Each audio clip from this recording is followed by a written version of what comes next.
అచ్చంగా వెచ్చంగా మల్లె పూలు నలగని మెత్తంగా కుర్రయీడు గంతులేసి ఆడంగా కొంటె పెదవి ముద్దు పాట పాడంగా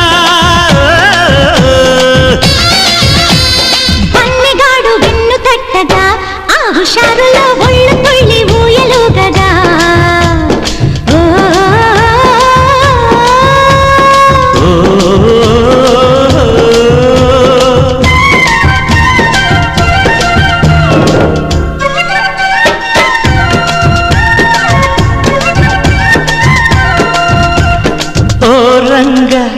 శ్రీరంగా ఏరువాక సాగని ఏకంగా